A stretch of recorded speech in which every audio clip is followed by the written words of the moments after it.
Hello and welcome to the Story Club. I'm Faith Moore, and this is Lesson 1 of How to Write Fiction. In this lesson, I'm going to teach you how to develop your story idea into a viable narrative. The Story Club is a place for writers, readers, and story enthusiasts to engage with the stories they love. If you're watching this video on YouTube, you can find a link to my website, www.faithkmoore.com, in the description to learn more. This course consists of 10 videos designed to teach you how to plan and craft your story. All 10 videos are completely free to watch. If you'd like to receive writing prompts and personal feedback tied to each lesson, visit faithkmoore.com and click on Course Offerings, then How to Write Fiction for more info. Or just check the description of this video.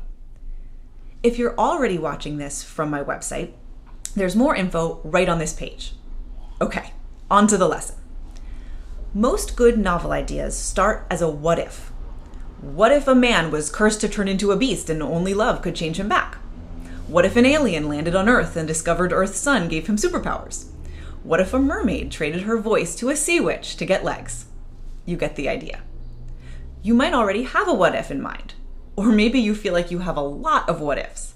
Maybe right now your idea is a jumbled mess of what ifs. Like, what if a mad genius lived under the Paris Opera House? And what if he fell in love with a dancer? And then, what if he lured her down to his lair and seduced her with music? And then, what if he got mad and started killing people and... This is the plot of The Phantom of the Opera, by the way, in case you thought maybe I was crazy. My point here is that even if you do have a ton of ideas, and even if all those ideas end up making it into your novel, you still want to try to boil it all down initially to one question. What if a mad genius lived under the Paris Opera House? Let me just pause briefly to say thank you so much for being here. I hope these lessons are helpful, or at least interesting. If you'd like to connect further, I'm very excited to share that I am now on Locals. If you'd like to join a community of writers and readers and get exclusive content from me, I hope you'll consider becoming a Story Club VIP. Please visit my website, faithkmoore.com, and click on Community for more info. I hope you'll join us. Okay, back to the lesson. Now that you have your what if question, it's time to start answering it in writing, probably in some sort of word processing program so you can edit it later. But with a pen on paper is okay too if you're, old school or whatever. Answering your what if will go something like this. What if a mad genius lived under the Paris Opera House? Well, he'd have to have some reason for living there. Maybe he's deformed and can't be part of society. And he'd have to have some way of getting food and clothes and things like that. So maybe he has a friend in the opera house who knows he's there. But maybe also he pretends to be a ghost so he can sneak around. And maybe, to make money, he threatens the opera managers with disaster and ruin if they don't pay him a salary, etc., etc. Basically, you're figuring out what would have to happen in order to make your what if question plausibly play out. And notice too how you're creating characters as you go. I mean, we've already got the mad genius, the mad genius's friend, and the opera managers. If we kept going, we'd probably end up with a lot more. Just notice that for now. We'll come back to characters another time.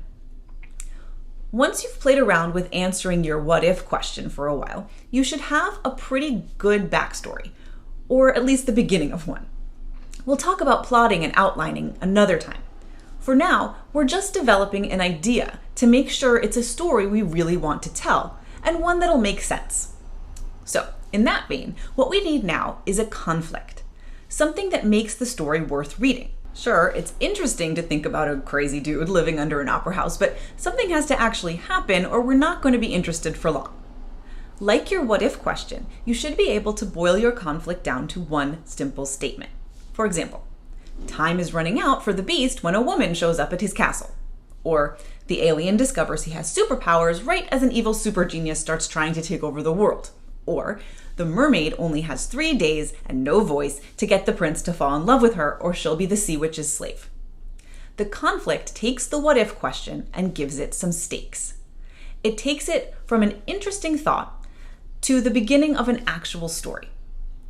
Phrase your conflict as another what if question and start answering it the way you did before.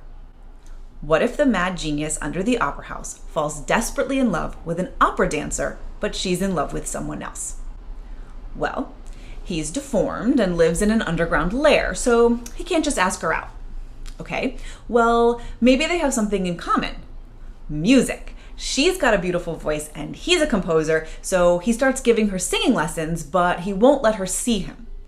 Maybe he gets jealous of the dancer's love interest and finally reveals himself to her and takes her to his lair, etc., etc.